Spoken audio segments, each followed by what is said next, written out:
Il-festi fil-lokalitajiet ta' Malta u Għawdex se jkunu ċċelebrati permezz ta' qudies u pellegrinaġġ.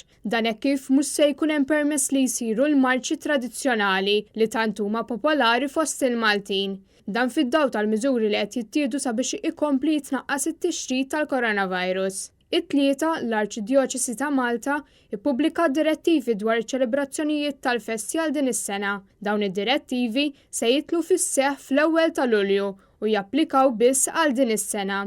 Il-festa se tkun iċċelebrata permezz ta' qudiesa solenni u pellegrinaġġ mat-toroq tal-belt jew raħal fid-data tal-festa liturġika jew fil-ħadd li s-soltu tkun iċċelebrata l-festa fix-xhur tas-sajf. Għal dawk il-festi li diġà għaddew se tinstab ġurnata alternattiva.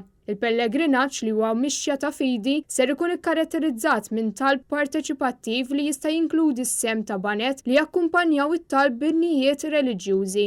Dawn id-direttivi huma bbażati fuq tliet prinċipji li l-poplu Nisrani jrod ħajr lill-Alla għal dak kollu li jagħmel mal-poplu Malti, speċjalment f'din is-sena li kienet ikkaratterizzata minn pandemija, li jissaħħaħ is-sens ta' għaqda fil-komunitajiet insara.